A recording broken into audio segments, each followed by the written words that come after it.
Arkadaşlar, herkese günaydın. Oldukça uykulu bir vaziyetteyim. Çünkü şu anda saat sabah 3:45 civarı. Hostelimden çıktım. Size bugün Hindistan'la Allahabad'dan sesleniyorum. Dünyanın en büyük dini festivali, dini toplanması olarak bilinen Kumbh Mela'ya katılmak için buradayım. Yani sabahın köründe bu kadar insanı bir arada görmek insanı gerçekten şaşırtıyor. Hadi bakalım hep beraber yürüyelim. Arkadaşlar, bu arada tabii Kumbh Mela'ya geldim. Ancak bu festival tam olarak nedir? Biraz size ondan bahsetmek istiyorum. Eğer kendinize dünyadaki en büyük dini festival veya toplanma nedir diye soracak olursanız bunun cevabı muhtemelen Kumbh Mela'dır. Devasa, gerçekten akıllara durgunluk veren bir Hindu hac seremonisi bu. Kumbh Mela'nın kelime olarak ne anlama geldiğini ben biraz araştırdım. Hinduların antik bir dili var. Bu Sanskritçe. Sanskritçe'de kumbh, kupsuz ve ağzı dar olan bir kap ya da büyüm anlamına geliyormuş. Bu kelime aynı zamanda Kova burcuna da işaret etmekteymiş. Mela ise toplanma veya festival anlamına gelmekte. Yani Türkçesiyle birleştirdiğimiz zaman işte Kova Festivali gibi bir anlam taşıyor. Yani özetle Kumbh Mela arkadaşlar, Hindu inancına göre belli dönemlerde tüm Hindistan'dan, hatta dünyadan katılımcıları kapsayan bir hac ve arınma festivali. Şimdi iki çeşit Kumbh Mela var. Bunlardan bir tanesi her 12 yılda bir yapılmakta. Bu bir diğeri de yarım kumbh diye geçiyor. Bu da her 6 yılda bir yapılmakta. İşte en son 2010'da yapılan devasa Kumbh Mela'ya arkadaşlar dikkat edin, 100 milyon üzerinde insanın katıldığı ifade edilmişti. Yani Hindistan'ın her yerinden bütün dini adamlar, sadular, insanlar, yani herkesin bir anda buraya geldiğini düşünün.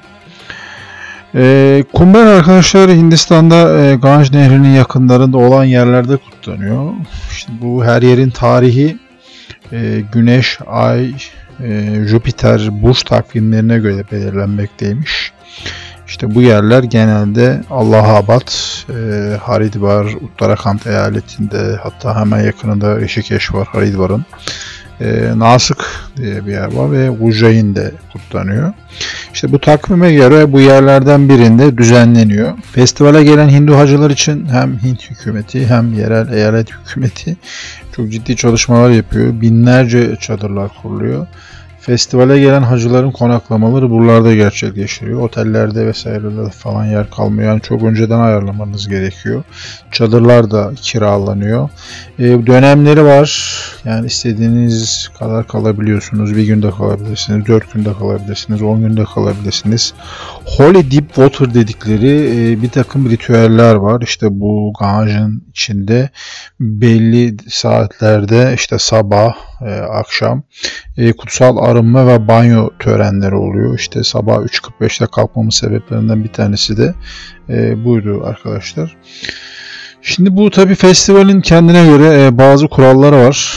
İşte bunlardan bir tanesi, festivale gelen hacıların yürümesi zorunluymuş arkadaşlar. Bu çok enteresan bir bilgiydi benim için. Bu dini törene katılanlar en az 5-10 kilometre arasında yürümekte. Kutsal mekanlarda fotoğraf makinesi, cep telefonu kullanılmıyor. Yani bu konuyla ilgili sıkıntı çıkartıyorlar.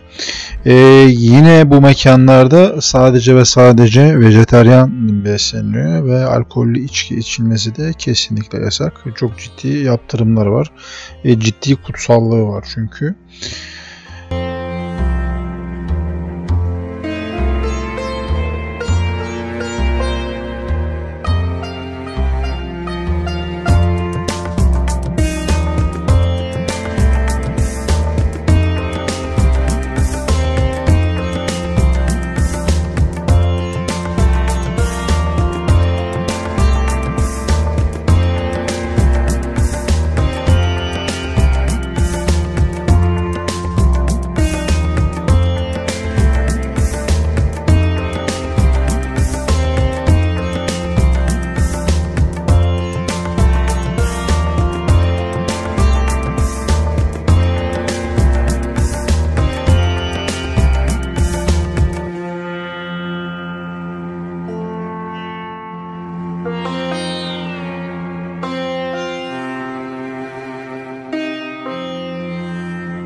Arkadaşlar birazdan göreceğiniz kişiler Hint dervişleri olarak bilinen, dünyadan elini ayağını çekmiş, kendini tamamen dine adamış sadular var.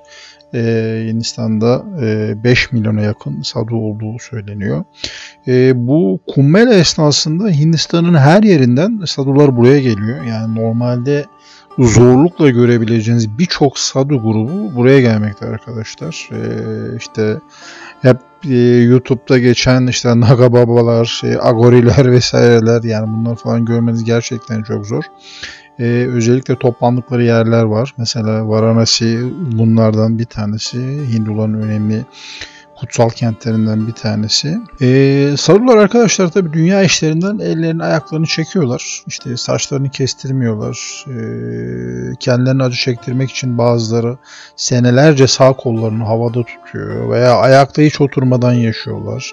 Evini barkını terk edip dinsel öğretiye kendisine adamış. Kırmızı taşlı tapınaklarda mezhebine göre kah turuncu, kah sarı, kah kırmızı kıyafetler içinde tefekkür ede dolanan Hindu ruhbanlar olarak tarif edebilirim sanırım saduları. Uzun bir tanımlama oldu ama yani sadular gerçekten çok özel gruplar Hindistan için. Arkadaş tabi dini bir görev olarak bu arkadaşların çoğu marihuana da içiyorlar. Böylelikle günahlardan uzak kalabildiklerine inanıyorlar. Alkolü kesinlikle reddediyorlar. Bu tabi insan elinden çıktığı için yasak kabul ediliyor. İnanışlarına göre marihuana Tanrı elinden çıkmıştır ve bu nedenle kutsaldır. Yani kutsal olmasının temel sebeplerinden bir tanesi bu. Bu arada arkadaşlar Hindistan'da tabi dümenden sadular da var. Buna da dikkat etmek gerekiyor. Sadu giyinimli, sadu gibi görünen birçok insan var. Eğer sizden para talep ediyorsa bilin ki o gerçek sadu değildir. Arkadaşlar sadular genellikle yarı çıplak olarak geziyorlar. Vücutlarına ve yüzlerine ölülere ait, özellikle burası önemli, küller sürüyorlar. Bunun felsefik olarak da bir anlamı, bir manası var. İşte bu kül özellikle mesela gök kül elbisesi manasına geliyor. Mezheplerine ve takip ettikleri yollara göre işte alınlarına, vücutlarının çeşitli yerlerine boyalar ve figürler çiziyorlar. Şu anda burada gördüğünüz bu Naga saduları ise tamamen çıplak dolanıyorlar. Bunun da tabi Hinduizm'de felsefik olarak bir anlamı var. O anlamda şu, işte elbise bile aslında dünya malıdır. Ondan tamamen kopuşu simgeliyor ve aynı zamanda doğum anında ifadesi olarak görülmekte arkadaşlar.